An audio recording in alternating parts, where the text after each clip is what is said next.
Meeting has been recorded. This is a Clueless 8 advanced coaching session. This is Frank, Clueless 8, and today is September 8th, 2015. The session is being fully recorded. We have Fish Eyes. We have Casey Novak, 2000. We have Just the Commons, and we have Swimming the Market attending this particular session. Purely, full disclaimer, this is purely for financial education and not for any solicitation or advice. So let's dig in directly and talk shop, as they like to say, right? So a quick precursor to like I normally do. I don't need to remind anybody that what we are going through and what we have gone through, specifically since Friday the 24th of July, Friday the 24th of July, right there, is has been unprecedented. Regardless of how much I've seen in this market, I have to admit that the level of the ferocity of the decline, and not just decline, the ferocity of intraday moves. I'm talking about 600-point moves up, 400-point moves down, technicals upside down, doesn't matter. Random, I shouldn't say random actually, it's all structured. Structured volatility at certain times of the day has been nothing, honestly speaking, than a phenomenal learning experience for me, and I'm sure for a lot of other people. I have the way I look at trading and the way I look at anything that that comes along in my life. I'm sure a lot of you guys do too. Is what doesn't kill you makes you stronger. And honestly speaking, that is the exact same attitude we need to keep as we move forward for the remainder part of the year. The type of volatility that we saw since, and I'm sure you guys can see the screen, right? Yes. Specifically, we should sort of write that date down somewhere. Since the 24th, Friday the 24th of 2015, right there, is not, in my opinion, going to be repeated for the remainder of the year. That's a big statement to make.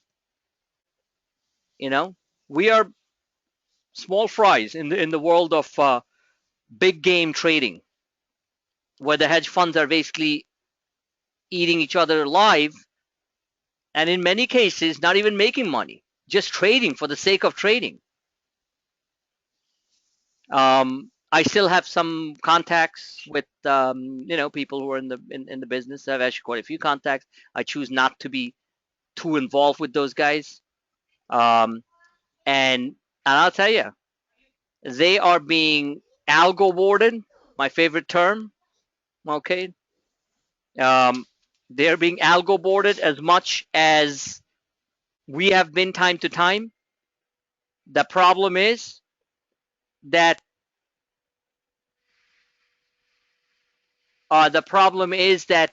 sorry, somebody was texting me about TTPH. I'm like, why the hell are they playing that type of stock? It dropped from 43 to 10. What is it? A biotech stock, I guess, right? TTPH. So they're asking me, wrong person to ask, is that an overreaction? I'm like, yeah, great. It's an overreaction. I shouldn't laugh. They're probably losing their shirts. Anyway, so the point is that this type of action that we saw. What was I talking about? Talking about the algo boarding on the part of the hedge fund. Yeah. So basically, um, the simplest way of looking at it. You guys can hear me clearly, right? Right. Yeah. Yes. So I'm going to go obviously a little bit more in depth in it than I do in my general webinars and stuff. Which reminds me, when you guys get a chance, please listen to the one from Saturday. I think that was quite informative. But some of the ones that I put out there on the Clueless 8, the YouTube channel. Anyway, the primary reason, from what I understand, and I think I'm right on this, is the perfect storm that happened with the Fed rate hike tantrums. Number one, the uncertainty that was emanating from the Fed as to what they're going to do. And it's still, we're not really sure what they're going to do next week. Okay. I'm in the camp that they should raise rates. But who knows? You have the big shots from the IMF and the World Bank and God knows from where, telling us that we shouldn't raise rates. That's because they're watching their pockets.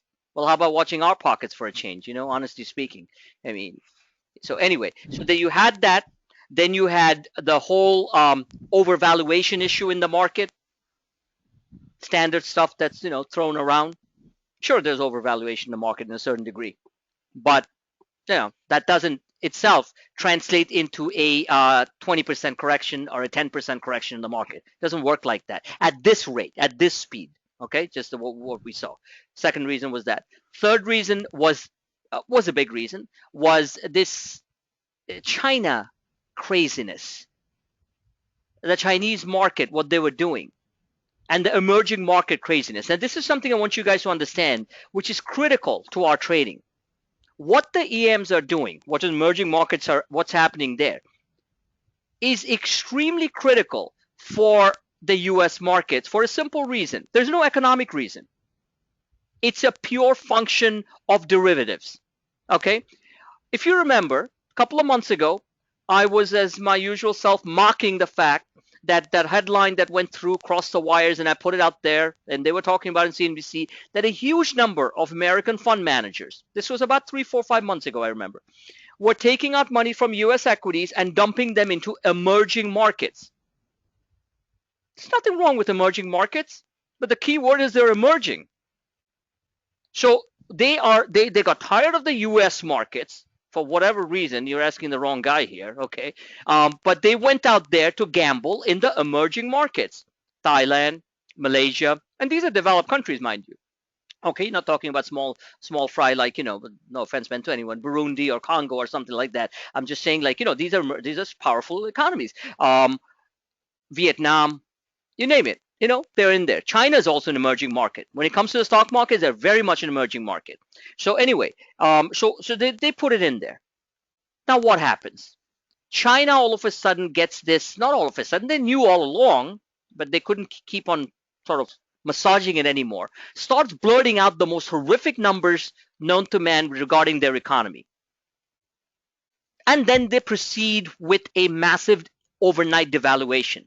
Now, let me put it this way. This makes great drama. I could actually be on, Conan O'Brien or Jimmy Kimmel and actually like get people enthralled with my antics on emerging markets and devaluations. But let me get this straight out to you guys.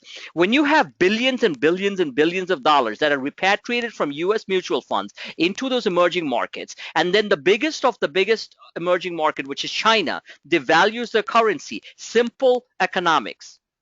Okay, simple economics. All of a sudden, the value of your investments for no reason other than a big devaluation just dropped by 5 to 10%. So you're sitting there with, let's say, $10 billion invested in Thailand, which, by the way, there was a ripple effect across the board when China devalued.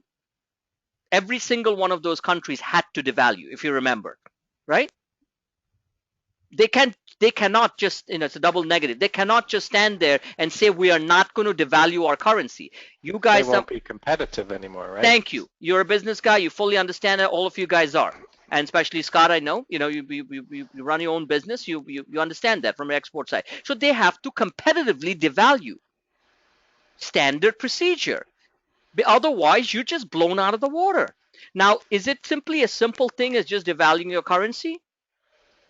We have gone through this stuff in 1998. We went through this stuff during the Argentinian blow-up. Okay? Bits and pieces of history. We went through this stuff when we had the Asian flu in 1998, where Thailand, basically the baht, collapsed. So now we have the biggest kahuna in the world, China, devaluing something for different reasons. They have an ulterior motive. It is not just purely for export competitiveness. It is also to do with the fact that they are looking to bring their currency into the world reserve currency status, and the IMF, which dictates overall the entry into the VIP club of a world currency, which China wants to be part of, one of the requirements is that the currency needs to be in line with your economic fundamentals. Everyone follow me on that, right? Hmm. This is macroeconomic game theory. This is the real deal, okay? So bottom line is that they needed to do that. So they figured, why not just do it there, then and then, overnight? Problem is that the emerging market guys, EM managers, sitting here in the US, sitting in Europe, sitting in Canada, who poured billions of dollars a couple of months ago, didn't see this coming so suddenly. So they panicked. And those are big panics. And they never seem to get on CNBC or Bloomberg for some reason. And Bloomberg is sort of the cerebral version of CNBC. So the bottom line is that they panicked. They got massive, massive margin calls. And we got the fourth arrow that hit, which is oil. So here you have a complete devaluation of oil. Now keep in mind that has also partly to do with the currency effect, just so you guys know. It wasn't just a demand issue. What happened? All of a sudden demand plummeted in the US? No. All of a sudden did demand completely plummet in China? No. Did they slow down? Yes. Did people in India stop driving less? Are they not buying lesser cars? No. But there's a currency issue going on here too. So you got this fourth huge arrow that hit. So everything happened at the same time. It was a perfect storm. And on top of that, you got the resident bears, and there's nothing wrong with being a tactical bear. It's the dogmatic ones that I can't stand, because after all these years, I've seen them say the same argument over and over and over again. So that everything in the U.S. is just it's just a house of cards, and the U.S. companies are just propping up their profits by buybacks, and they're really not making money. They're all liars. I mean, just it gets monotonous for me after a while. So anyway, you still hear that all the time now, and especially they're more vocal now. Wherein lies the opportunity. That's what we'll talk about next. So anyway, so you have all of this coming in. You got big lumps of these waves of selling. You got sovereign wealth funds, which I mentioned weeks ago, and then one of the news kind of came out that the Norwegian wealth fund, sovereign fund, had major liquidation issues. That's big because a lot of their stuff is oil-based, energy-based. Norway is a major. They're not part of OPEC, but they are huge, oil-producing nation. So you got all that stuff going on. So in between that, the market didn't wait. They just crashed. Now, wouldn't it be nice if they just crashed in one go so we could just stay short and just go away? But no, it doesn't work like that. They made it monstrously impossible and difficult unless we were all short-term traders. In many cases we were, or we got lucky where we were up one day and then we buy and then boom, the market's down like 400 points and we're like, oh wow, we're geniuses. No, we're not. We got lucky because when you get a candle like this on the week of the 28th, and then the following week, you have an inside candle like that, that's luck. That's nothing to do with technicals, because we should have slipped here and fallen. Well, this was actually a 50% retracement, so they had something to do with technicals. But realistically, we should have come and tested the lows. But markets don't do things that we wanted to do. It just does what it wants to do itself. So anyway, so the real reasons behind this massive volatility and this massive doubting of everything is it's just so bad. We're going into a global recession and all that type of stuff. It's over. Oh, and the Greeks also threw in a couple of their funky stuff in that picture too, right? Well, all that shenanigans with like, oh, this party won't do this, and then Germans won't do this, and all that seems to be like all muted right now. So we got everything coming at the same time. So what do you expect? Technically, we were slaughtered. Technical stuff. But there's a lot of massive internals that are building up, which in one small way. And I want to emphasize this. What happened today with the market up 390 points? To take care of some family stuff, everything's good. So I came in late, so didn't have too many positions, had some moderate stuff, bang, up. Then I came in and I bought. Limited amounts, but I bought. and market's up for almost 400 points by the end of the day. So the point is that this was a small blip. We ain't seen anything yet. I'm telling you right now, guys. We are going to have we did have, by the way, week wise, we did have one of those 600-point days almost. But I don't know if we had a 600-point up day yet. I think we have had 400 points, right? 400. Yes. 500 we have had. I know we were up 400 one day and we gave back 200. So we have intraday swings. We have had 500. But I'm telling you, one of these days, we will now in end of this month, we're going to get a 500 to 600 point day. And it's going to come from nowhere.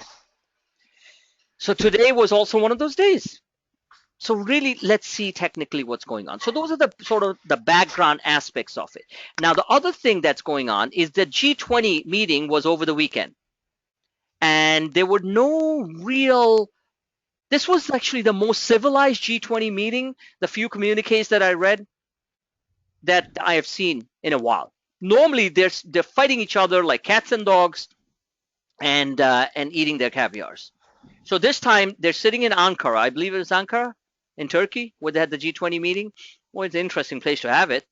But they want to give Turkey some prominence, given the part that it's part of NATO, and they are trying to help us fight ISIS, and they're not blowing up Americans. It's all good stuff. So the good thing is that it seemed like they had a consensus that they're not getting into a currency war with each other for reasons, like Scott mentioned too, the global competitive export stuff, and they're going to sort of coordinate their policies a bit.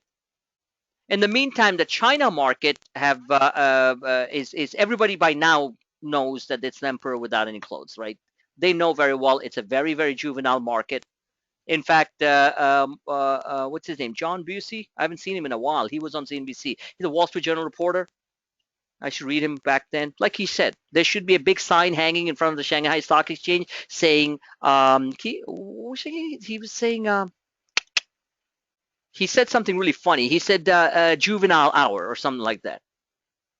There should be a big sign hanging out there. I mean, Chinese market is so immature in certain aspects and so idiotic that the world doesn't even care anymore about it.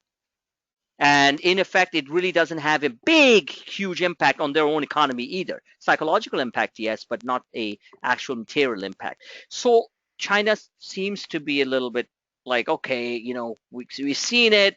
We've seen what you guys are doing, all the funky stuff at, the late in the afternoon, moving it up, this and that. So we're like done with it. Doesn't mean that we're not going to feel the after effects the next time China falls 8%. But I'm just saying that it's kind of wearing out its tune. It's a law of diminishing returns, right? So it's a law of diminishing expectations, for a better choice of words. So here we are in a small level of stability.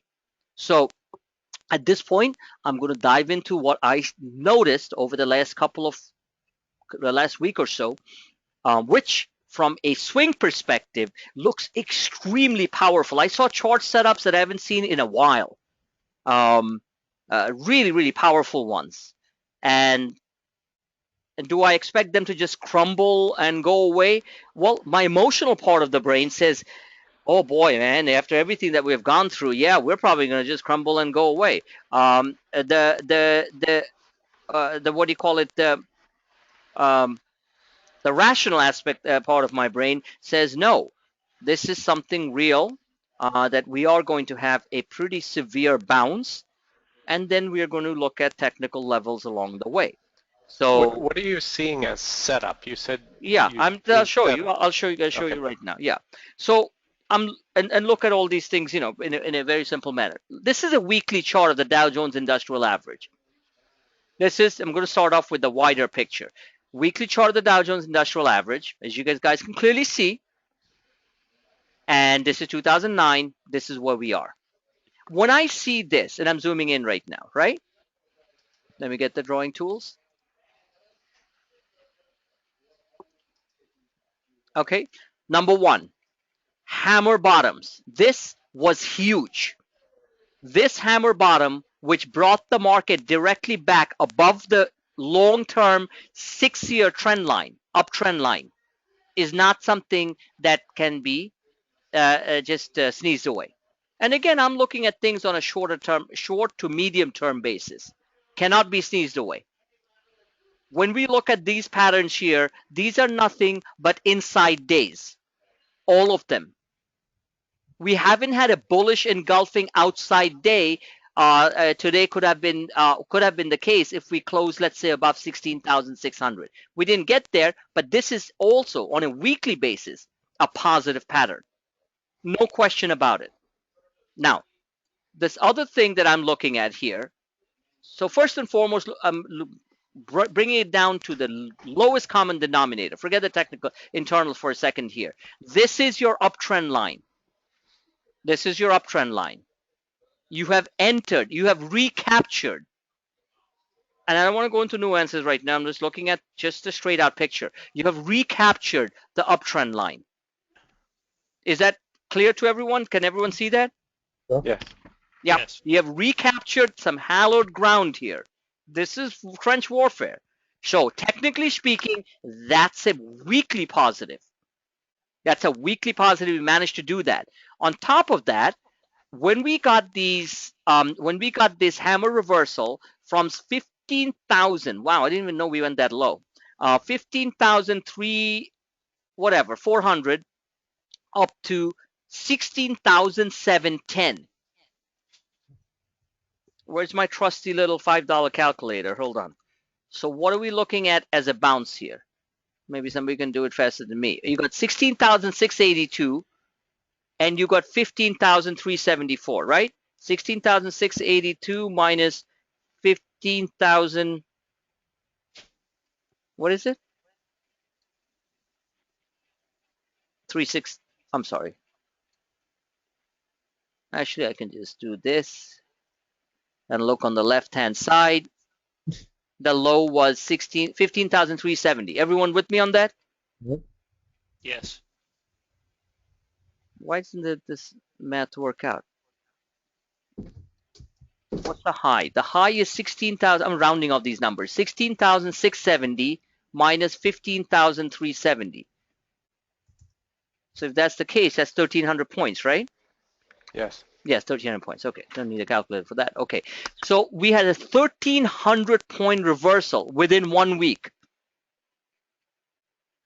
We gave back, then we came down to 15,979. So we basically gave back roughly 50%, which is standard 50% retracement, and it looked like the world was going to fall apart. No question about it. I'm not looking at the internals yet. And then comes today. We have recaptured that ground again. First and foremost, let's go back to day one of this advanced coaching session. When you get this stretched on the Bollingers and acceleration bands, you act as a massive rubber band. Forget about anything that's going on out there. The market acts like a huge rubber band. So at this point, if you look at the acceleration band, I'm going to make this right there. You're going to see that we have now not only entered the uptrend line, but we are inside the acceleration band. You cannot, I repeat, I don't care what they tell me out there. You cannot stay outside the Bollinger and the acceleration bands for so many weeks in a row. So somebody says, why not? Well, I'll say because it's never happened. It's never happened. So unless somebody is really that bearish about the world economy and says that this is a completely new paradigm, guys, even Mark Faber and Dr. Goom and Doom and all those guys, okay, are saying that we are going to get a vicious bounce before we sell off again. And I agree with them because that's what my work is showing. You do not, I repeat, you cannot stay out of the Bollinger and acceleration bands for so many weeks in a row. You can't. It has not happened. And in my opinion, technicals not justify. Technicals have not allowed it to happen. So right there, we are looking at a fast moving 5-week moving average right here, which is 16,640. So we are at 16,500. 16,640 is 140 more points. Everyone with me on that? Mm-hmm. Okay. Yes. So right there is your first mark. We might get that by tomorrow. Okay, we might get that by tomorrow, and I'll show you the closer up picture. And again, I'm playing on technicals while this market is math addicted to volatility and algos and HFT. So again, we have to keep that in mind, that all these can change in a nanosecond. We can wake up tomorrow morning with a minus 600 print on the Dow. So we already know all that stuff. I'm just giving you my 2 cents based on what I'm seeing in front of me right now, based on some level of technical sanity that's still there in the markets. So saying all that, that's your first level of resistance. The downward sloping 16,630 or so. So you got about 100, I'm sorry, about 130, 140 points. If we breach that, the next level of contact that I have repeatedly shown is where our major support levels were. This there's a double bottom, and then we slice through this, which is 17,030. I will stick by my point. We are going to 17,000. We're going to 17,000 before we croak again, and most probably do this. We are going to go like this. 17,000 is a magnet, psychological number. So 17,000, then we're going to give back another 500 points. And if we slip really hard and we break through the 16,000 level, and anything is possible. I adapt to what the markets are, I adapt to the volatility that the markets are offering. I don't control it. I'm just basically showing you the wide bands that we can expect. And so if we break 16,000, we're going to go back and test this lows again. And that would be a triple bottom. Will that happen right away? It sure can. In my opinion, the sooner it happens, the better it is, to be honest with you. Do I think that this level will hold the third time it hits it? I don't think so. I think the third time it hits it, it's going to break. And there's going to be a panic attack of massive proportions that will bring the market down to about 14,750, which are these massive levels of inflection supports right there. Can everyone see that? Right there. And at that point, you will hear the growl of the bears to the point where it's deafening. And CNBC will be literally they're so idiotic nowadays. It's not even funny with their explanations. That at that point they will be. I'll probably just be crying because they'll just be so stupid with their explanation of why all this is going on. Now, do I expect this to happen immediately? No. The reason being that we have here a 1 second. Where is the right there? Isn't it? Just intermediate supports. Oh boy, I gotta refresh this again. Okay, so I don't think that happens immediately. My opinion says that we are most probably going to have that in October. In October, we're going to basically break through that and possibly do it in October. Let me just refresh this for a second. Hold on. So you're thinking 17K. 17K. 17K. We're going 17K. And what happens after 17K? We monitor. But is it any guarantee we're going to drop from 17K? No, because at this point, and this is something you guys have to understand. This is behavioral finance. At this point, the arguments on both the bullish and the bearish side are so powerful that it all depends who you're listening to. Let me make that very clear. If you had an audience with a hardcore bear right now, he could convince you straight out that we are going to, and I could do that too, that we're going to 14,000 on the Dow, like literally in the next 2 weeks. And if you sat with a really hardcore bull, and I can play that role too, I can show you that we are literally going up to 17.5, if not possibly, we could literally go zip up and rip up the bears and go to 18,000. I'm not kidding. The arguments are equally powerful on both sides. So it's one of those environments in the market that you are going to just have to adapt to doing what needs to be done and not take any sides. I'm personally not taking any sides. I'm just simply saying I don't think the U.S. economy is what they make it out to be. And I don't think that and I do subscribe to the philosophy. I'm sorry, I'm opening up the layout on the other side. I do subscribe to the philosophy that a good portion, as I explained in my earlier opening comments, of this massive, violent, just shoot everything in sight, okay, type of market action was propagated by a large scale blowout on the derivative credit side, which has really nothing to do with the real economy, which has to do with the shenanigans that that fund managers and leveraged bond fund managers and many others utilize to manage their portfolios.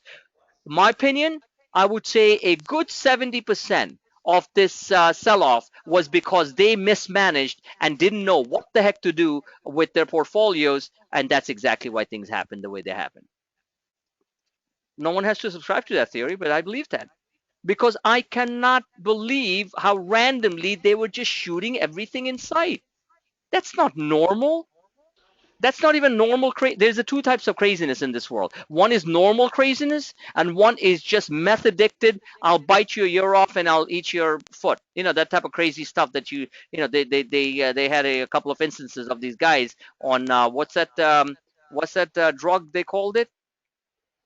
You guys know the name? It's called bat salt or something. Bath salts. Yeah. Bat salts, exactly. I'm not kidding around. It's serious shit.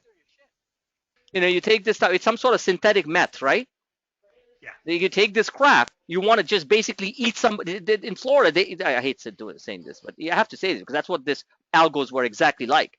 They will literally eat their own ear off and their hands. They'll chew their own arm off. Well, that's exactly what we went through in the market. Again, I'm not being sensational, but that is exactly. So when algos fight algos and they don't know what the heck is going on and they're falling apart, this is what you see. And of course, that causes the ultimate end result, which is huge blocks of margin selling. And if somebody's trying to convince me that the world economy is completely falling apart, I'm sorry, I'm not buying that based on everything that I've seen and based on that, China slowed down, sure, no question about it. Is China's going to take the whole world down? No. So just keep in mind. So here we have the before I move on from this chart, you have this breakout with the multi-year breakout, the cup breakout that I have shown many times. So you have this move, okay. At some point, I believe this gets retested. Don't know whether it's going to happen, that quickly, because they were talking about another 2,500 points, roughly, or 2,000 points. It can happen. Let's see. But short term, what I'm looking at is, and I think that this level here, and this reversal bar will get retested. And over the next week or two, in my opinion, the likelihood of that happening is low. Let's look at some basic internals to give us an idea. Basic internals are clear as day. The market wants to go a bit higher. Now, a couple of things here. Going back to session 1. You have a standard deviation from this point to that point of almost 4.5 standard deviations. It doesn't happen like that. It only happens when things go bat salt. How about that? All right. So we got bat salt, big time. But the guy's eating off the other guy's ears. Okay. So you got that. It's a Mike Tyson move here. So then now we're reverting back to the mean. Now reversion back to the mean for somebody who's really believing la la land and thinking, oh, everything's okay, would mean that we are going to go up and test 17,750. I don't subscribe to that right now. I think the technical damage was so severe that it on both the confidence front and as well as on the macro front, meaning like portfolio front, okay, that it needs some repair. It was a blunt trauma. Needs to, the patient needs to basically stand up first before it can even walk. So the point is that we need to have one of those breath thrusts, those 400-500 point days back to back, which is not just a technical move, it's a confidence move. That's what markets instill confidence. How do markets instill confidence? When somebody can make money 2 days in a row. That's the traders. All right. They're like, okay, things are starting to get normal. Well, by the time they think it's all normal for the majority, it's not normal. That's when they'll hit us again. So on a short-term basis, this number, the 17,500, 750, in a pure technical basis is doable because that would be the back test of the 34 and the 50. Standard technical stuff. This validates that point. Now keep in mind, this is on a weekly basis. We're all clear on that, right? Okay, on a weekly basis, 16,645, which is roughly 153 points from here, I think is doable. Looking at the upside scenario. We know what the downside scenario is. The downside is that if we get another red bar and we slip below the 16,000 mark again, then all hell's going to break loose and we're going to move 700 points fast down. You do not want to be long if we break today's low, for example. Just keep that in mind, all right?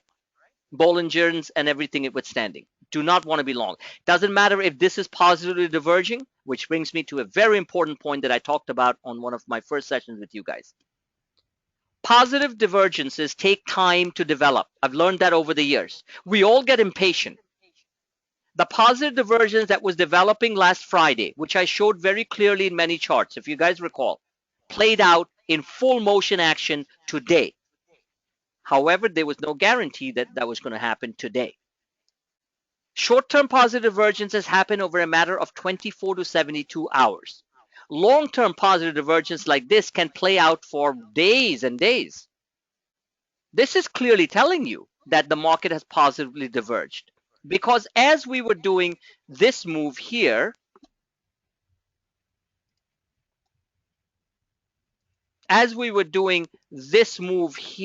right, creating a low on Friday, we were positively diverging.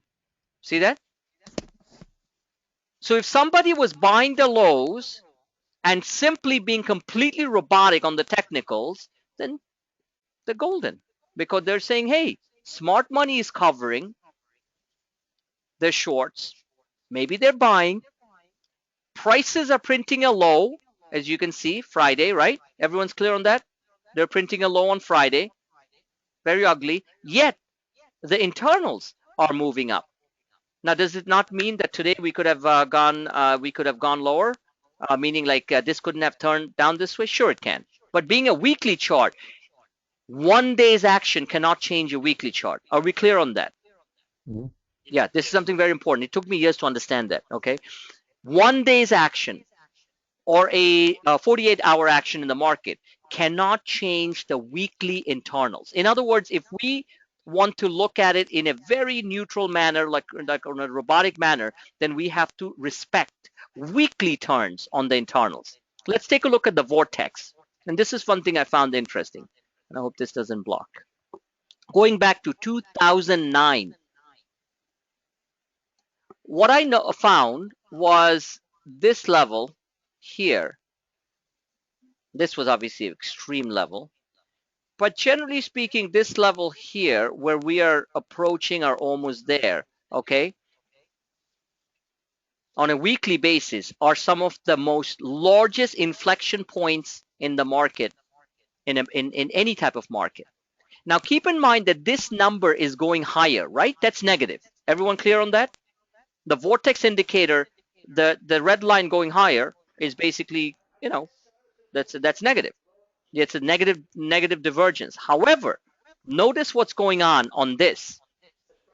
This to me carries more weight at the juncture we're in right now than the fact that the red vortex or the selling vortex is moving higher. Did that statement make sense? Yes. Because one of the things about technical analysis, because you guys are well ahead of it right now, like you understand the basics, you know, you understand some of the methodology behind it, and then you apply your own, which I love, you know, that's everyone should do that. Is there is no exact science behind it. You have to at any time, just like any other project manager, any other business owner, you have to determine at what point you give weighting to what. So at this point, the sharp reversal of the vortex, the bullish vortex, to me carries more weight than the upwardly rising red vortex line. So the last time that we saw something like this, generally speaking, where we see something like this, are generally major inflection points in the market. So I'm looking for a point where it was this low. So the only time that I can think of where it was this low is actually 2009 here. There is never an exact comparable, but we're just looking for these type of sort of levels. So my point is, what this is telling me, if somebody wants to say, give me the exact lowdown, there is no exact lowdown, but the way I'm looking at it, that on a weekly basis, what this is saying is there is a little bit more room to go higher. So that means the markets do have a chance of pulling back a little bit. Okay, pulling back, who knows? On a weekly basis, the market could pull back to the lows. Doubt it, but hey, you never know. But this is telling me that once you see the first turn on this red line, I haven't seen that yet, mind you, you can basically stay long for weeks. I repeat, you can stay long for 2 or 3 weeks in a go.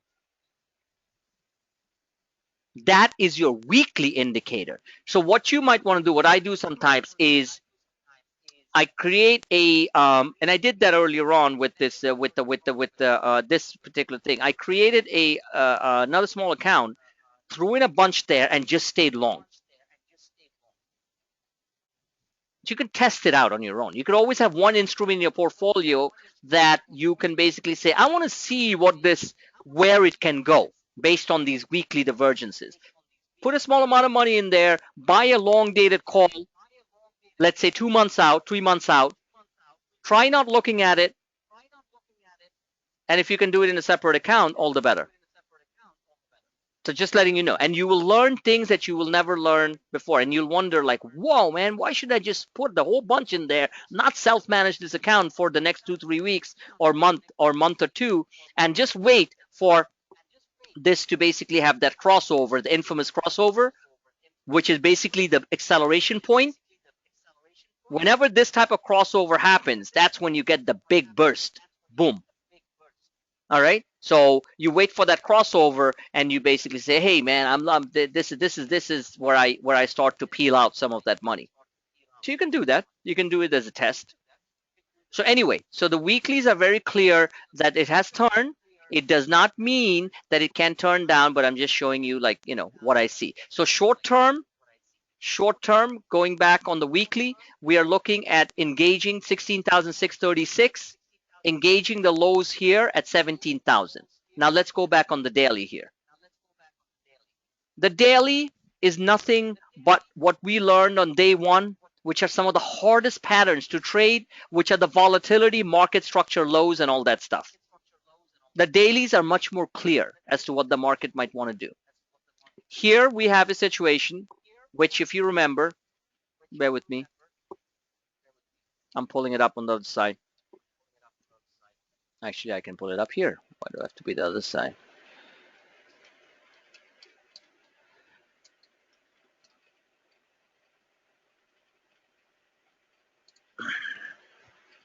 This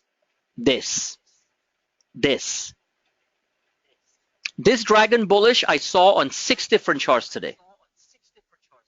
A confirmed double bottom and a move higher. So this is what's being played out right now in its own form. So let's go back and take a look at it.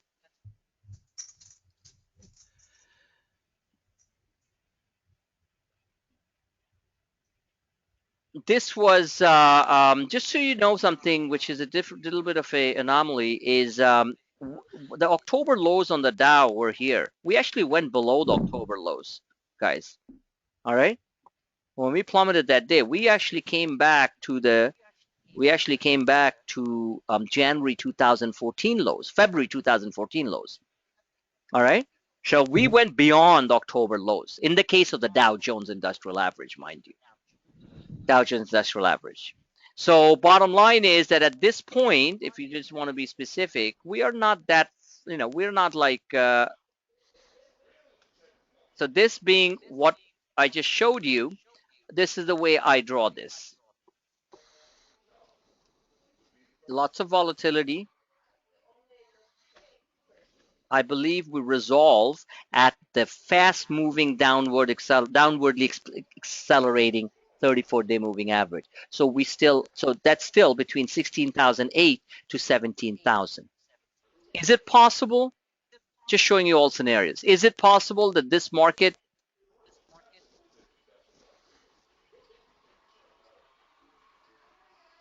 does this and completes this pattern where the real breakdown occurred, which was around August 24th?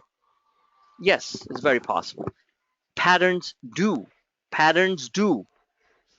repeat, and the only thing I can assure myself that this pattern it's also will repeat.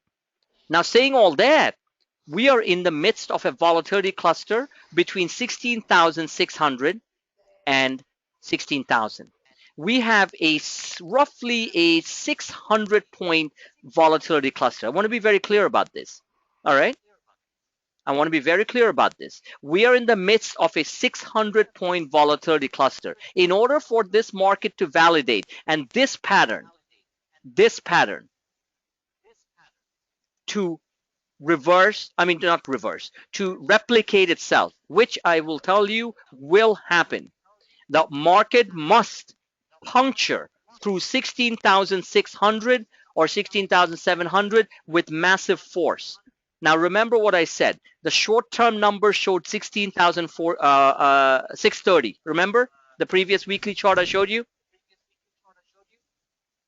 Guys, you awake? Yes. Yeah. We got it. Okay, so 16,630. So if we get to 16,630 and we hold it, we are going to replicate this move, guys. Let me just warn you.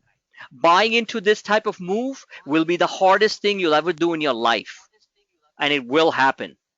So how do I do it? I do it by keeping minimal amounts of money in the game and accelerating that money intraday, mind you, because I still don't know what can happen overnight. Doesn't matter how good my charts look and what a great 1 + 1 = 2 technical charts I show you guys.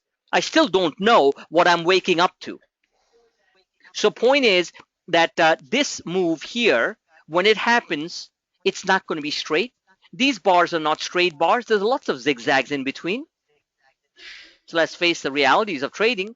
But once this starts from, let's say, 16,700, it will be a fast and extremely violent move to the upside. What we are seeing here on these 400-point moves is nothing. In fact, tomorrow could be a nice red bar like this for all I know. All right, as long as it stays within this 600-point band. So 16,000 is the mark, 16,600 is the upper end of the thing here. But as far as I can see here, unless we break viciously through 16,000, we do have a fair shot to get up to the 17,000 range. Let's take a look shorter. Oh, let's look at the internals. That's lovely. That really is lovely. There's nothing to it. There's nothing I can say here that's negative about this. This is the inverted head and shoulder, and this wants to go higher. And by the time it gets really overbought, maybe that's when we hit 17,000. So I don't want to spin that too much anymore. This is interesting to me. This is interesting because the vortex indicator just keeps on shooting higher. So does the bullish one too. So I really can't tell you what exactly is going on here. Seems like there's a lot of buying. There's a bunch of selling. However, this being in the stratosphere, chances of this moving down and this crossing over is a higher probability trade, in my opinion. And of course, the crossover is the point of maximum acceleration. Maybe that's when we cross over the 34-day moving average, or at least, get up there, is something I'm watching very carefully. Now, keep in mind, this is a daily chart. I'm trying to find out the last time it did something like this. And honestly, only at the time that I can think of, if we look at last October, I'm always hunting for these things here. to make head or tail out of it, aside from the usual garbage that we hear, where we never really know the real story. Is Let me see. Last October, we're moving higher, correct? We're moving higher. Nice. We are, this one was starting to slide down. So bottom line is we need this to start to come down a little bit. But this is a little bit odd, just so you know that. Even though it has similar patterns, this one was moving higher, this was moving, I can't really find a pattern. So this is the one that I yeah, because you know what, this is highly odd. This is highly odd. Okay? Because this is just shooting up. Maybe it's reaching maximum level, sucking in people. I don't know what they're doing. But generally speaking, this needs to turn, and that's when you have much more certainty on the move, or the probabilities go higher. The daily. Let's look at the hourly. Remember, we're just looking at the hourly is beautiful. The hourly charts are telling us that we are going to enter a point of a couple of days of big moves, and this is where we are. 16,000, 16,700. Exactly what I told you. When I look at this pattern, it's telling me positive. When I look at the vortex, it's telling me stay long. See that? That's the Dow Jones. Enough of that. Let's take a look at something that we normally don't take a look at, which is the transportation index. It's always on my screen. Okay? Big component of the Dow, transportation index. So the transportation index, thanks to the drubbing in oil, seems to be doing rather well. Now, this is a daily chart of the transportation index. I know you guys don't look at it probably all the time, but if you glance at this picture here, it is actually what's happening is positive. And we are in this channel going all the way back to March of 2015. We shoot out of the channel. We crashed here, the recent crash. Now we're back in the channel. If this transportation average, this is the Dow Jones transportation average. They're different ones. Over 8,100, then we are getting up towards the upper and the Bollinger and the acceleration band around 85. This will be the biggest, obviously one of the biggest components of the Dow. So when we're looking at the picture here within the channel, this is a plus, what we see. Very nice. Very nice. First time in a while, we get a green histogram bar. Remember, one bar doesn't get snuffed out. Multiple bars get snuffed out. So we are on the first moves. Look at this. On balance volume moving up. This is a very good sign for the overall market. Just remember that. Let's take a look at the NASDAQ. NASDAQ is basically doing its crazy dance, but it's also positive. Very nice. I kept on showing this to people. Positive divergence. It worked out very nicely today. Amazon, see you later story. Kept on telling people to buy it. Hope some of you had it. And Amazon's going higher. So here we are starting to see the first signs of the turn. First signs of the turn. And this is on a daily basis. And on a daily basis, we're far from overbought. Let's look at the hourly. Getting up there. And bottom line is that we need to break out over this. Do I think, let me get these lines out. Do I think that this pattern is going to be, 1 second, guys. Do I think this pattern here will resolve? And this is the pattern symmetry. Is it possible that it does this? Absolutely. So just showing you, all the pictures. Absolutely. But this pattern up here to 5,000, in other words, NASDAQ claiming back 5,000, they need those headlines.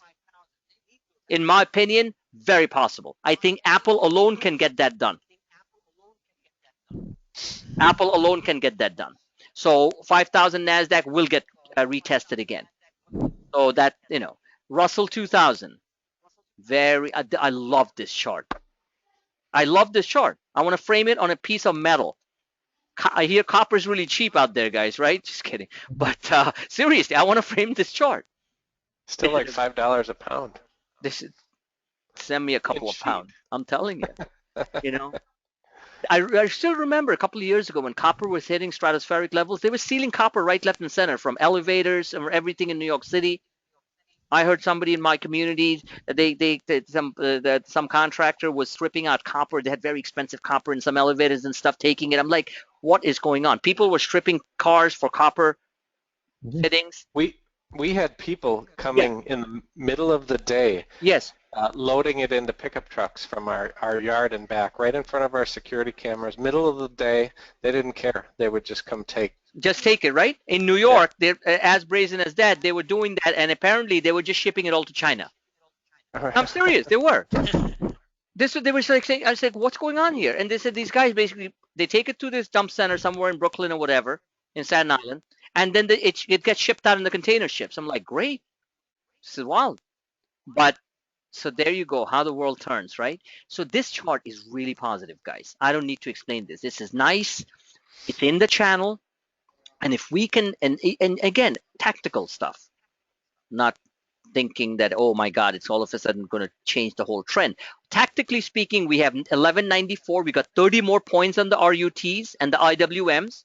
I like the fact that I kept on showing last week that if entered the channel, there is no hindrance here aside from minor resistance here. Of course, the TF and the RUT futures, the TFs, are choppy. I acknowledge that, but still, 1165. And this one is really good looking. I'm also starting to get some confirmation on the vortex, which is a good sign. So despite the volatility and stuff, I'm going to be keeping an eye on the daily. The hourly also is looking pretty damn good. And of course, this is not just about copper. This has to do with biotechs and stuff, which we're doing extremely well today, as we all know.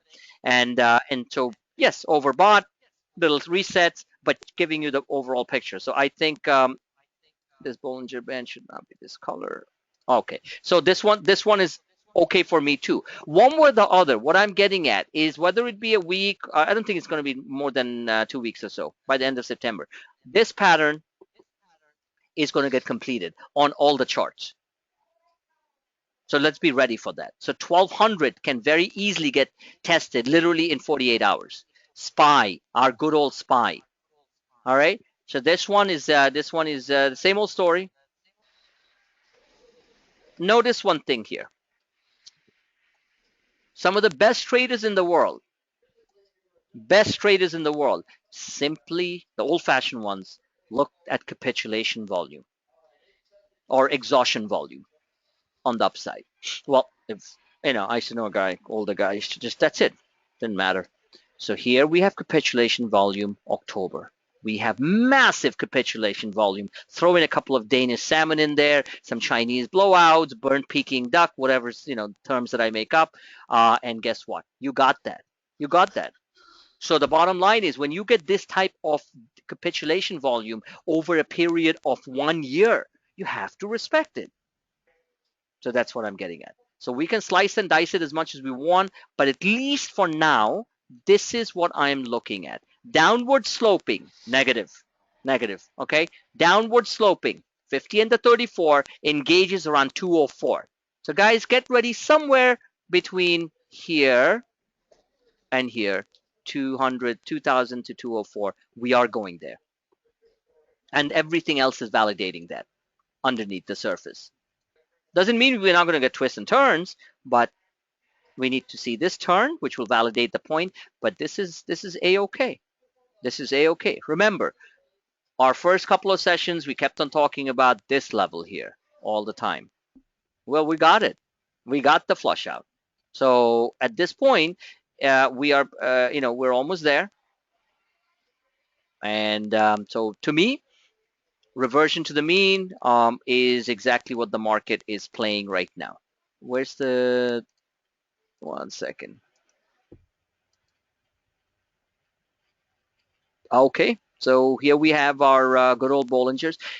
Remember one thing, guys. Remember when we first started doing these sessions? We talked about, I explained to you guys that generally the acceleration band stays outside the Bollinger Bands, right? Mm-hmm. Yeah, that's why they're called acceleration bands. When things get haywire, they accelerate. So they generally, very interestingly, the Bollingers are outside. I don't see that too often. I saw that here. We saw that here.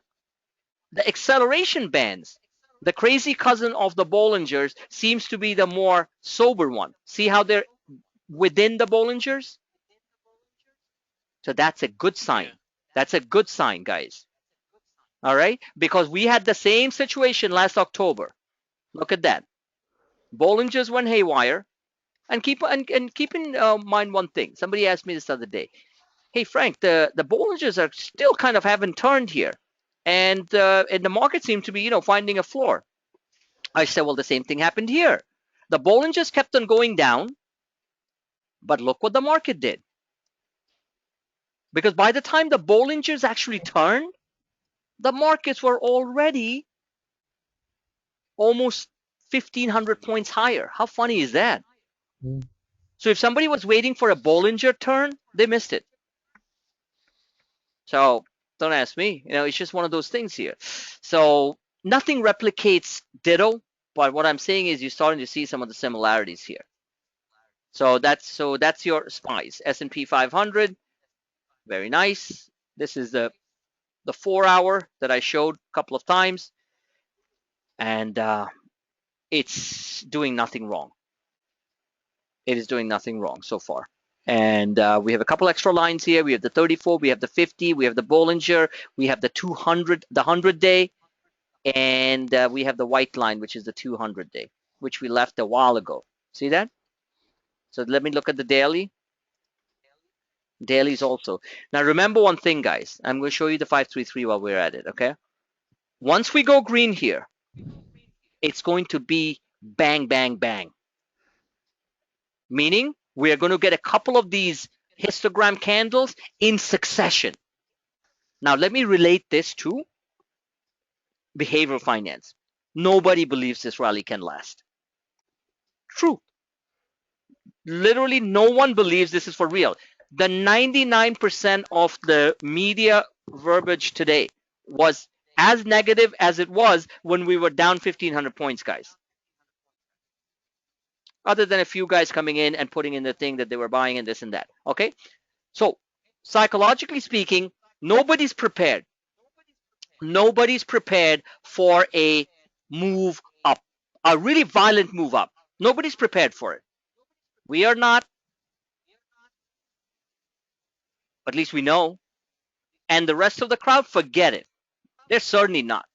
Nobody can expect, nobody believes this market can go higher, just the way nobody can believe that Apple can actually move higher. And so that's what's going on here. So by the time that realization comes, that's when you're going to see these Bollingers, and you're going to chart it on yourself. You're going to see this just absolutely just go green. And it's just going to last for, a couple of days, and people's jaws are going to fall apart because they can't. And by the time they come back, sorry to say, it's time to sell.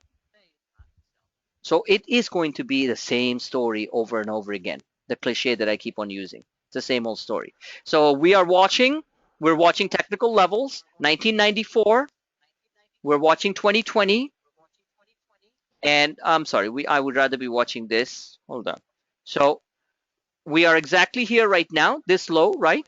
So we could get some resistance here. We could pull back a little bit, whatever, but not the time to be aggressively short aside from intraday pullbacks. Just remember that, intraday pullbacks, because none of this is validating a swing short at this point in time. At this point in time. God help us if this blue line, which is the on balance volume, actually starts to move higher with some speed, then you're going to see you're going to see a burst, because the on balance volume, when it gets down to its climactic levels, that means huge amounts of selling that has occurred.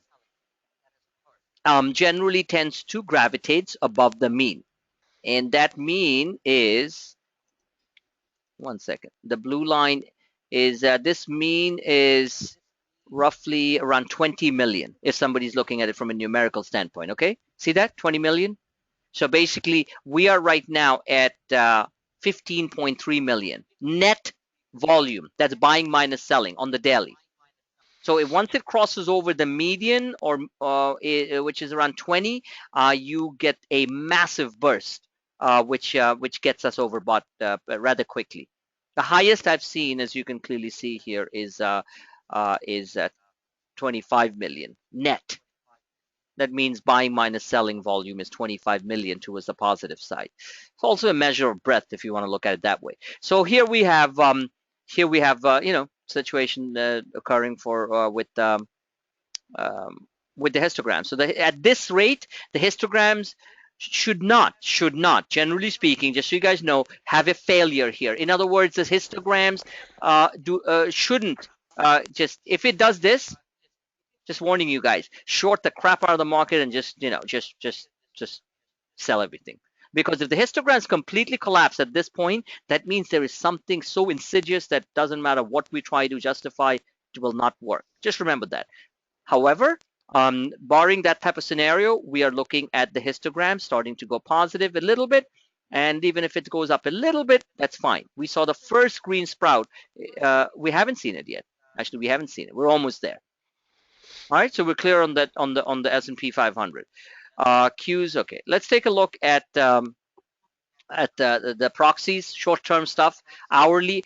You can clearly see here that these guys are resetting down. So it is possible that you get a quick sell-off to bring it up to test the 27, 28 level on the RVX. So again, one has to be one. If this is the way you look at it, and I was explaining this to somebody else, if you have if you believe in the swing picture, intermediate term picture of where the market can go, which is 17,000 short term, then you want to be a buyer on weakness.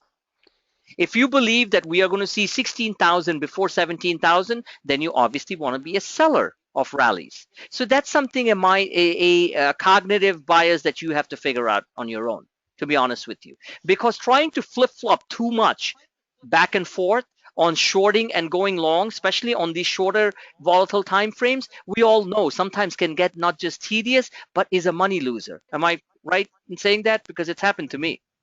Yeah. You know, it just moves so fast. I'm just like, you know, if I believe the market is going to 17,000, then I'm going to allow buying some lows. So I'll be monitoring the RVX to see. There's nothing here that's that dangerous to the front side, but looking at the daily here should give you a picture where this wants to go. All right, just so you know that. So this one is very clear. It wants to go and kiss the rising 34 and the 50, which is around 21, if not $22. Do you guys see this? Yeah. Right. And I'm going to post this chart up too. So when you see that, you got to tell yourself we have a short-term rally in the offing. Pure technicals. Doesn't have to touch it. It can come up here, close to the bottom of the thing. That's 22. We still got 3 points, which should bring the Russell up towards that 1170 level, 1180. So this is clear. Daily is clear as day. The VIX daily is also the same thing. Also the same thing. And you can apply the same stochastic. You know, this needs to basically turn down. And 1 second. So anyway, without harping on this too much, there's a gap here too. There's a gap right there. 1 second. Right there. So we're looking about, to be honest with you, like this is an ascending triangle. This one. Doesn't mean it can't bump up a little bit. You know, 50-point pullbacks on the market, 100 points, you know, before it moves higher. You know, bear trap, they call it. So, but one with the other, it, in my opinion, wants to go to around 20. So 5 points in the VIX is there to on the downside. Now, let's take a look at, I want to make this a little bit more comprehensive. So let's take a look at, guys, let's take a look at the 10-year bond and see what's happening within there. Now, let me draw this for you. So the 10-year bond basically has a very powerful reversal candle here in the form of a hollow candle. See that? Mm-hmm. Because the day that it fell out and went to 1.9 is the day that the market was down 1,500 points. Was it? Yeah, when the market basically, you know, the flash crash. That was the day when money basically, it's all automated. Literally probably $3 trillion hit the government bond market just to hide in there and wait. Since then, the yield, this is the yield, you move the decimal one above, one ahead. So it was the yield that day was 1.9%. We have moved almost 300 basis points here to 2.2%. So when you look at this chart here, without really analyzing it too much, the logical, one sec. And you remember, when yields are going higher, that means money's coming out of safe haven, which is a good thing for stocks. And if you notice, yields have been going higher despite the choppy volatility since last week. So at this point, my opinion, the yields get up, just technical stuff, somewhere around 2.28 to 2.22 or higher, or probably back test this line. But the pattern is this. Yields are going to go up to 2.5%, and that is not a Valentino sign, by the way. I'm just kidding. What do you call the yields are not up to 2.5%. I mean, we'll get to 2.5% as money rushes out of the government safe haven treasuries and enters the equity markets, because there is nowhere else to go. It's either bonds or equities. So that, in my opinion, will happen as the Fed hints or raises rates. And so that's just a given. All right. And this is obviously a positive. You do not want yields down to 1.9% or 1.8% because it connotates massive recession, but it actually doesn't connotate anything. It simply connotates that big money just ran into the bond market for safety. That's really what it does, because the U.S. economy is not going into recession. So the bottom line is I watched this too, and you guys can also watch it, because this gives you an idea as to what the bond market is. Eventually, we are going to 3% on the long bond. And that, in my opinion, will happen by the end of the year, if not sooner. We're going to go to 3%. So this is something I also use as a proxy. When I do my drawings, look at this red line, the downtrend line. It's pretty cool how it tested the downtrend line right here, right there. Now moving higher. It has to bust through these lines and change the trend of the yields going higher. So if global volatility subsides a bit, then money's going to leave the U.S. Treasury bond market and go look for returns elsewhere. Is everyone clear on that? Yes. So that's a good thing. So the U.S. bond market is not just a reflection of people putting money in the government bond market, because Americans are not, by the way. It's the foreign money that hides here. It's the trillions and trillions of dollars of foreign money that hides in U.S. government bonds, earning.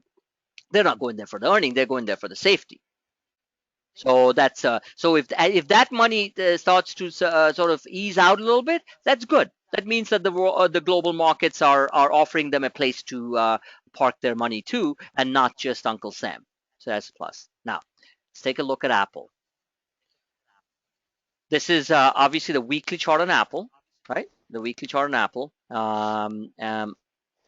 and put this down here. And I'm not a big Apple fan at any time, and you guys know that, but I find it to be a very compelling buy from a technical level for quick trades. It's working out really good. So here we have Apple, where I drew the Fibonacci levels way back. This chart was drawn all the way from 2009. Wow, look at that. All right. So post split, of course. So here we are. Now this line I drew because I don't want to go to 2009. I'm looking at this is the acceleration phase on Apple. This is where the downtrend line was, and this is where we are. So when I look at this, the first thing you see is the fact that Apple corrected and corrected. I mean, I would like to have seen it touch 88, but obviously didn't do that. Didn't want to do that. Because these are long-term Fibonacci levels. 50% retracement is 72. For Apple to do a 72 right now, who knows? Highly doubtful, but anything can happen. This is what you're looking at it on a even though it's a weekly chart, it's actually a yearly basis. So this is positive. This is extremely positive what it's doing. Let's look to see the vortex. The vortex is still rising. This is rising too. So, mixed signal here. Can't really give you a full validation that Apple is on a confirmed uptrend here. But let's look at candles for a minute here. And this is what caught my eye. I want to share it with you guys. When I saw this candle on Apple, even last week, okay, on Friday, these are really, really powerful moves. I mean, after the move from 92, which I don't think anybody got that print. My print was what, 97, 99 that day. The stock moves up, gets back into the accelerated uptrend, fails to keep it, creates an inside day right there. See that? Creates an inside candle. Nothing but pure bullish. This pattern, whichever way you slice or dice it, I'm talking this to candles, guys, okay, is nothing but pure, unadulterated bullish, technically. I repeat, anything can change, but hey, we're just we're just showing what we are seeing here. So at this point, you have on a large scale move here, you have a bull flag. Can people see that? There. Yes. Thank you. Bull flag is totally negated, Casey, or at around, let's call it 110, around there. I lied. Not totally negated, but somewhat weakened. We could come down here, sure. I think below 108 is when when good old Apple gets rotten again and decides to go and revisit 100.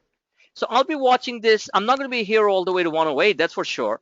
But I'll be watching this very carefully to see whether the 108 level holds. Because we could, even though this is a bull flag, it doesn't mean it's just going to burst loose above that. It could mean that it comes, retests this, throws people off, does this, and then takes off. Or crashes.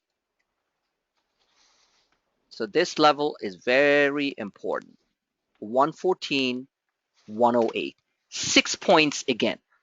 Just the way it was 600 points on the Dow, 6 points on Apple. These candles, I repeat, are certainly suggesting.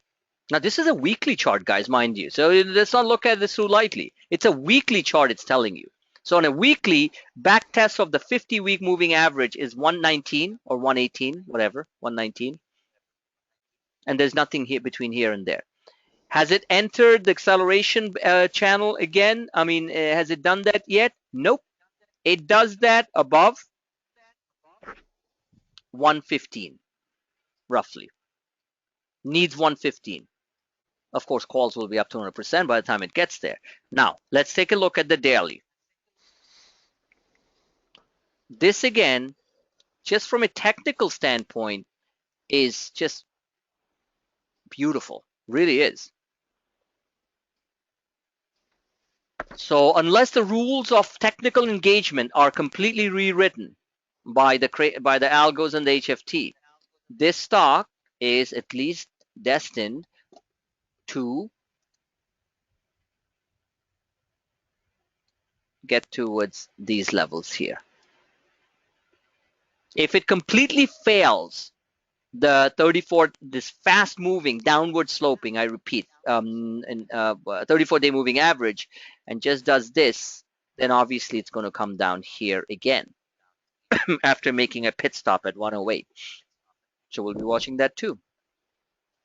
Remember, nowadays Apple's almost the market when it comes to the NASDAQ side. So that means the market's going to be also pretty nervous if Apple drops from, after making a quick blurb up towards the 114, 115 level, it completely gives up and gives in 11 points. Well, the market's going to be down 500 points right there, retest the 16,000 level again. Everyone on the same page with me on that? Mm-hmm. So Apple's failure at 114, guys, you heard it here first, is a critical juncture where you have to change your bias towards the short side. And if Apple does this, if this is the volatility cluster that we are in right now, let me show you another picture.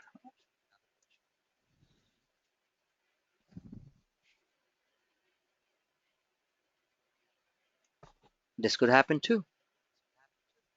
This could happen too. Now, fundamental, so in other words, here, multiple, one second. So this is this leg. So let's call it this leg. So now we're here, here, this two. How many times did it do this? 1, 2, 3. So we have one large one here. Well, I'm counting this out.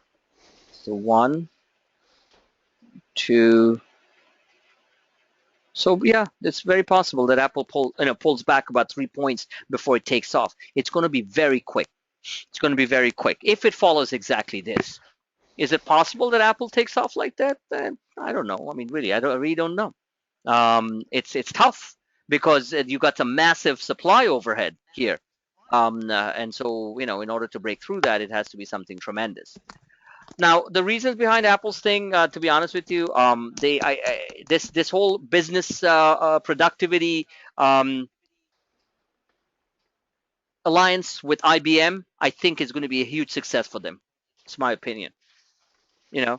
I joke around and said, okay, I'm finally becoming cool and got an iPhone 6 Plus, and believe me, I've been using this thing like nobody's business. And I'm not talking about just the Periscope stuff.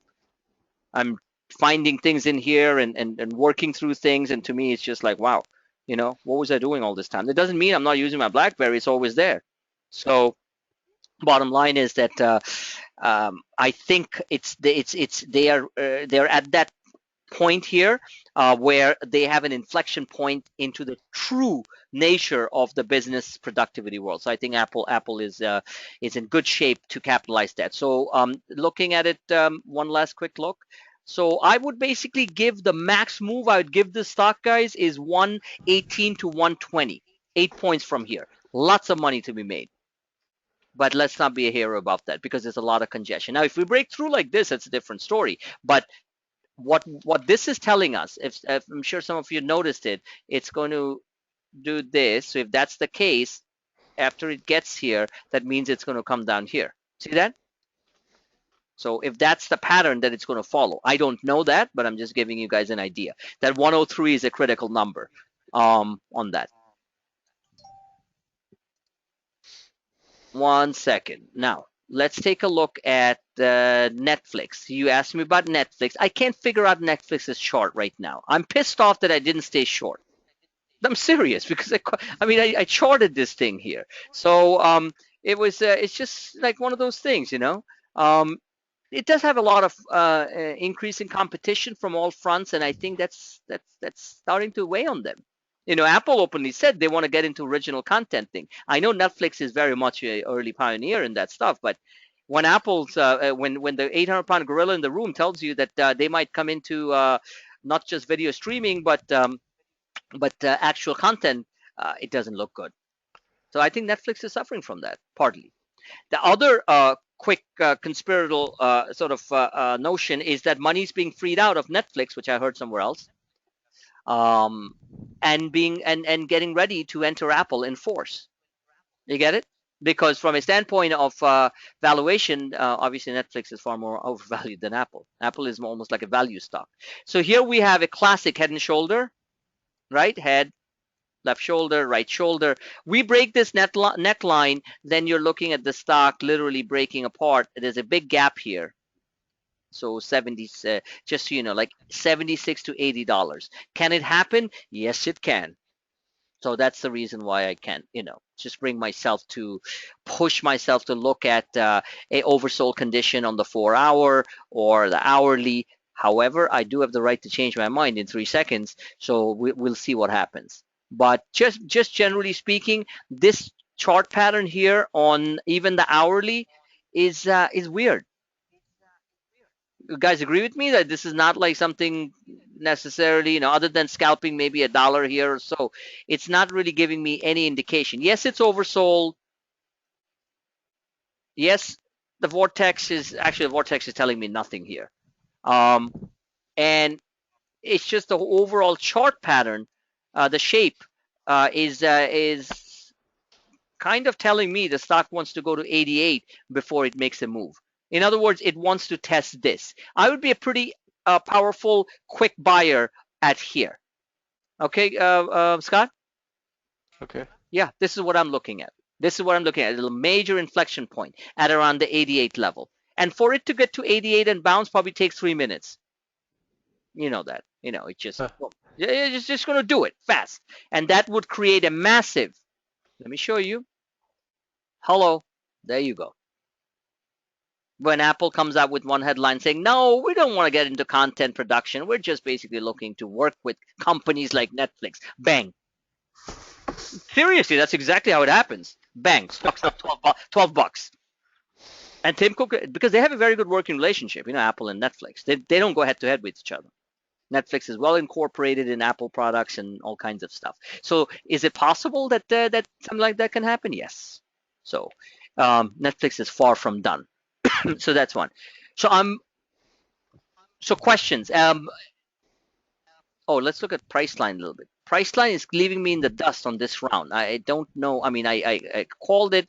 I do have some of the calls for this week, but as in actively trading it, I'm not doing it. This is a direct function, by the way, of the Dow Jones Transportation Average too. Let's keep that in mind. But Priceline action is really bullish. I did draw the chart showing that 1280 and all this. This was last week's. So at this point, we have some resistance. It's looking really good. I mean, a overshoot and bring it up to 1330. What's 50 points for Priceline? That's the next 400 point up day or 500 point up day on the Dow. But I find more money to be had in the SPX calls and all that other ones than paying $15 for this and waiting for the stock to basically make a move. So I haven't fallen out of love out of trading with Priceline, but I just find it to be less cost effective. Just passing it on to you guys. You know what I'm saying? Mm-hmm. Not from a price standpoint. Oh, yeah. The stock can go $50, but for $50, if I'm doubling my money, I can quadruple my money for half that outlay in playing the other stuff that they're doing. And Apple, for example, I can get a quadruple on my calls that I paid maybe $2 or less than $2 for. So that's my only reasoning. Aside from that, the stock looks pretty damn good, like it wants to make a move. So would love to catch it on a on a down day, but looking good overall. Any quick ones? Let me see. What is the market? Let's look at something here. I want to show you guys.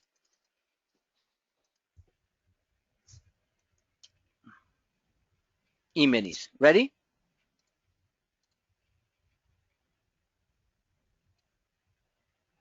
Actually, let's keep this picture here.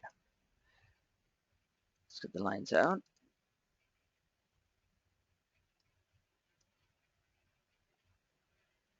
So looking at the daily here, you can see that we have had some big moves. We still have, it's one of my fans, started to, hold on.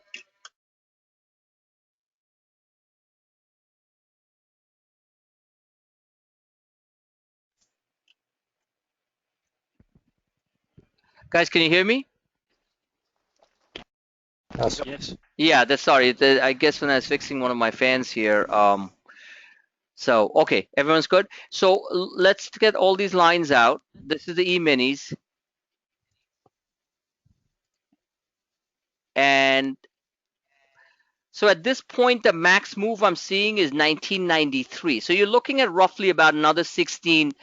I'm sorry, you guys there? Yep. Yeah. Okay, another 26 points on the E-minis, or roughly around that level, right here. So, or engaging this. So I'm tracking this too very closely, and that's another 26 points multiplied by 8. Yeah, another 200 points or so on the Dow, which kind of matches with that 16,630 type of number that I'm looking at on a short-term basis. So that's that would be, let's looking at it hourly. It's the shape is good. I mean, the charts look really good. This is a let me just do this for you. Let's look at the weekly here for a minute. The weekly lines turn. That's a very positive sign. I was watching this very carefully last week, and I was seeing nothing. I was just seeing this, like meaning it was pointing down. You see that? Here. See this? Yeah, this was pointing down. This moving up is a very positive sign on a weekly basis because this was pointing down. So that means that today we could have gone below the 20 RSI again. In other words, had a 400-point down day instead of a 400-point up day. You follow what I'm saying? Yes. Okay. The other thing to keep in mind is, look, that was the huge short covering day, the 50, the Dow reversal, 1,500 points, all that stuff. Then the following week, the selling was somewhat subdued, even though it was capitulation selling, and then you have the green bar starting. So overall, the volume is more skewed towards the upside than the downside. This is telling me that that again, reverting back to the mean. Now, here is one thing I want you guys, because you guys use Thinkorswim to keep in mind. When you see the green arrow appear, you are a day or so away from a short-term market top. And it's letting you guys know that, okay? So when you get that, you're literally 24 to 48 hours from a market top. No green arrows yet. See that? This is on a weekly. So you're away a week or so away from a market top. My apologies. And every time you see that, you'll see. Now, these are automated arrows that appear based on the crossovers, both on the Darvas and the moving averages.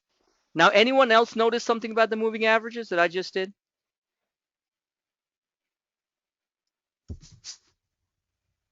I'm zooming in for you guys.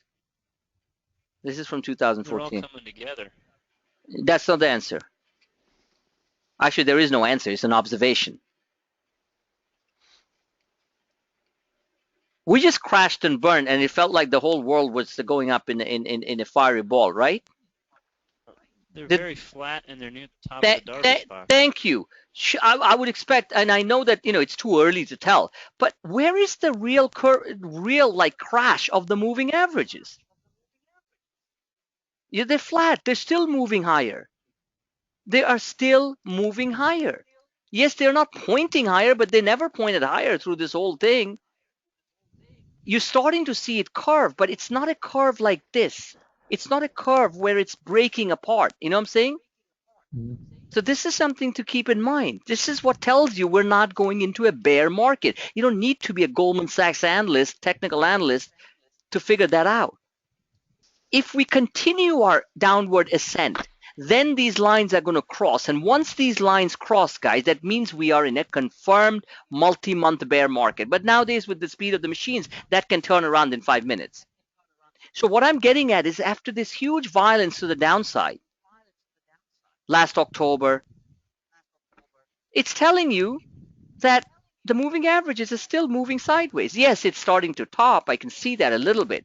But who's to say this is not going to move sideways and the market resume its uptrend? We don't know that. That's what I'm getting at. Now let's look at the daily. The daily is a different story. On the daily, we broke, right? Yeah. Exactly. Mm-hmm. So on the daily, we broke. So the repair process, what it's telling you that over the short to intermediate term, we got work to do. This is what it's telling you. But when you look at the longer term picture, it's telling you things are okay. That's what the message of reading the longer term and the short term charts are. And again, yeah, you're starting to see. And also keep in mind that the width, I mean the gap or the spread between the acceleration bands, these gray lines here, are extremely wide. I mean, I'm a little bit surprised that I don't see this one really curling down. Now, I know these are weekly charts, and you have to have multiple weeks of lower prices in order to pull these lines down. You understand? You guys understand that part, right? Mm-hmm. Yeah, because they're moving averages over weeks. You will need multiple lower moving averages in order to to move this down and go into a multi-year bear market, whatever the case. So I'm going to entertain one or two quick questions, and we're going to wrap this up because yeah. So tell me. And did let me ask you, to frame the question. Um, did we covered quite a bit of stuff today? Looked at a whole bunch of things. Did some of these things, like as you're starting to see these shapes develop, have they been somewhat of a really, intense learning experience overall? Not from me necessarily, but from what I've shown and observed and taught and stuff, and what you see in the markets. Yeah, even this morning, like when you weren't around, we were looking, and Mm-hmm. you could see the TF and the RUT Mm-hmm. going, and the SPY wasn't going, but Mm-hmm. I could kind of sort of actually get a feel for Good, because what's happening. good. I like that. And And and and, and I knew what you were going to say when you came in. Nah, I don't know about that because it was. I mean, I saw the thing. I started looking. This is what's going on here, and I'm glad that you brought it to my attention. Okay, TradingView is truly, forget TradingView. The chart on TradingView, the way I've drawn it, is truly fantastic. All you got to do is track this chart. It's really as simple as that. And I've done the Periscope videos on this. I mean, this chart is as clean as daylight. This was your consolidation channel, the one that everyone freaked out on, right? This one, these two red lines, and I held people's hand and told them what I think was going to happen. This is what we have now, and this is what's going on right now. When you look at this without cognitive bias or emotional baggage, which we all have, this is clearly telling you the size and width of this candle based and validated by all these internals, which are very clear, that this market wants to go higher. And this big fat arrow showing the upper end of the Bollinger. Remember, this is a narrow. It's a pinch Bollinger.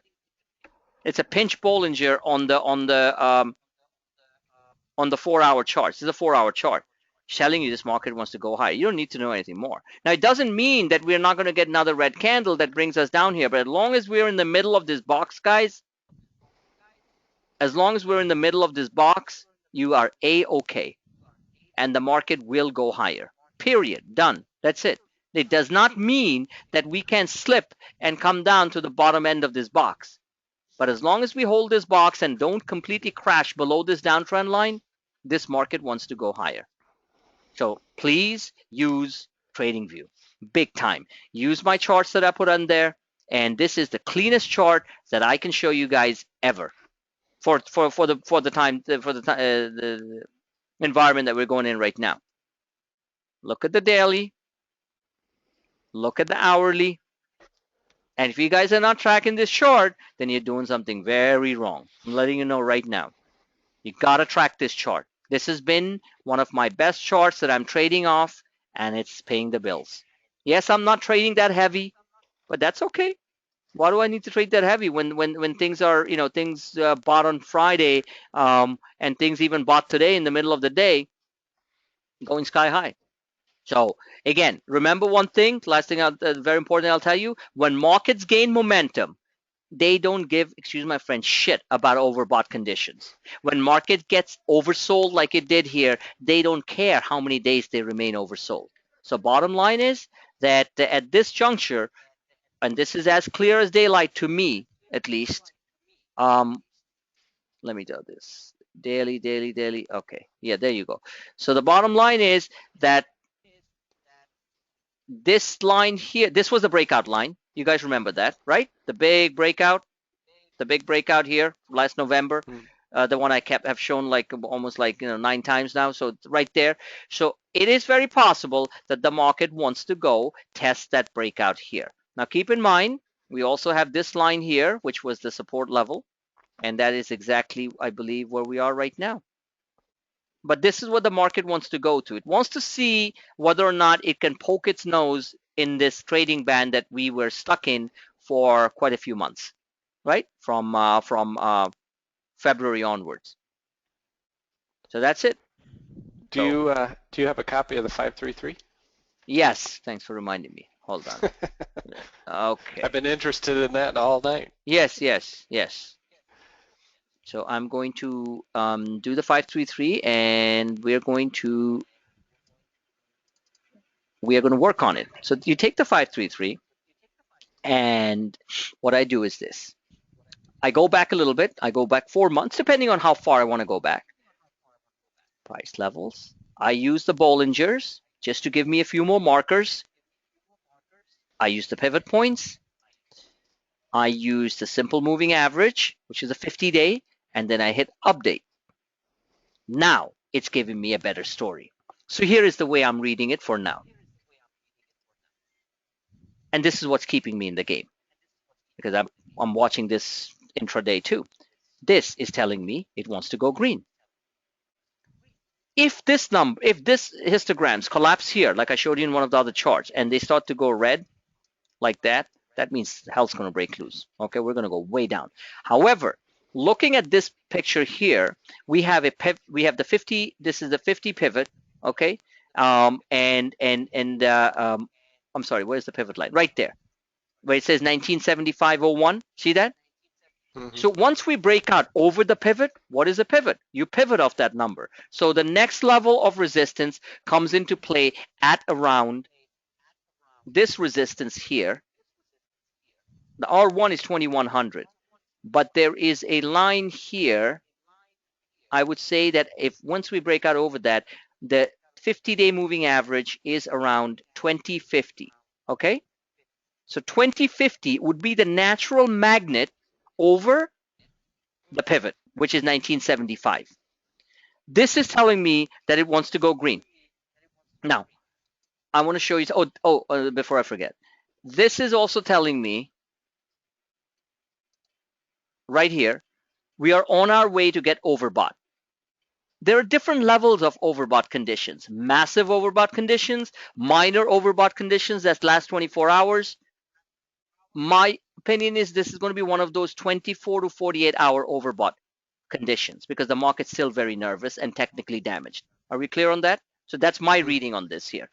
When it says R1 2100 and resistance 2 at 2225, I just say not interested right now in all those. What I'm really interested in is 2000 and 2050, because that's going to make us a lot of money. And that would basically be this, the dragon bullish pattern or MSL pattern, which will bring us to overbought conditions here. Now, clear on that, Scott? Yes. Okay, let me go back a little bit to show you something else. So let's say we go back 8 months. Now it gets really jumbled, because I'm looking for areas. Let's go back. Let's actually go back a year.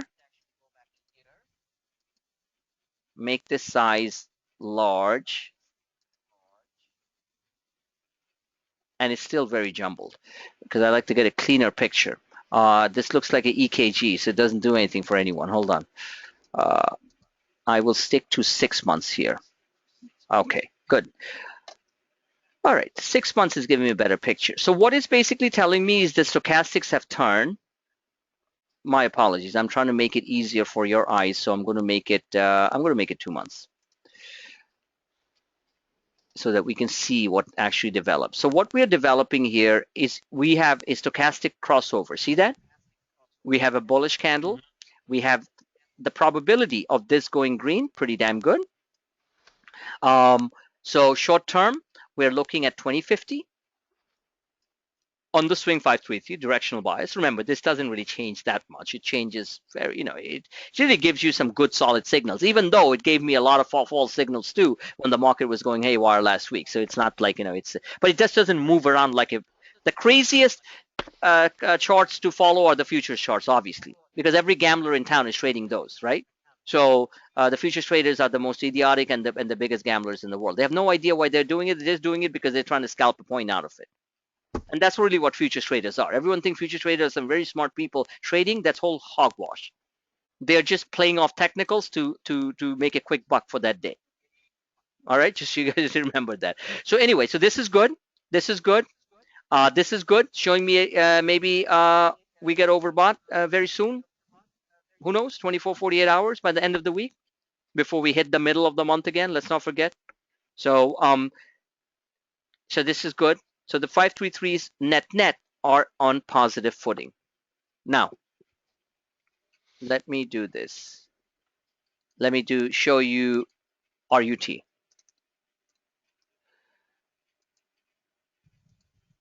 Daily. Same story here. This has gone green. That, my friends, is extremely constructive. For it to bust a move, as they say, and go green like this is telling me there's a lot of juice going in there. And this is on its way to going up to 90 and stuff. So that's a plus. So what's the next level that we're looking at? Well, the 50-day intersects somewhere around 1210. Is it possible that we get 50 points on the Russell 2000? Absolutely. And by now, you guys have all seen it. So this Russell is really showing some real strong color here. So the IWMs and the RUT should definitively be on our radar. We need to have some position in those. Let's take a look at the NASDAQ.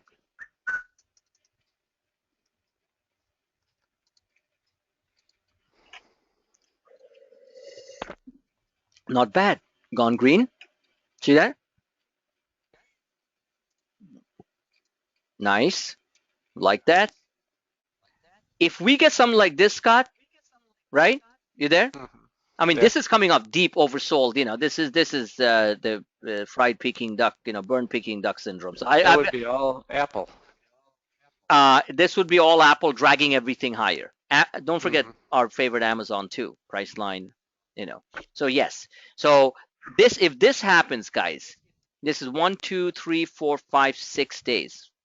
It's going to be like a move like this, busting a move all the way to 5,000. This is my final point. I think from what I believe, they're going to take this NASDAQ to 5,000. It'll be Apple and its cohorts basically dragging the market higher. Don't forget the semiconductor index, SMH, which includes a lot of semiconductor companies, the NVIDIAs, the what's the one, Skyworks and all those. They did extremely well today.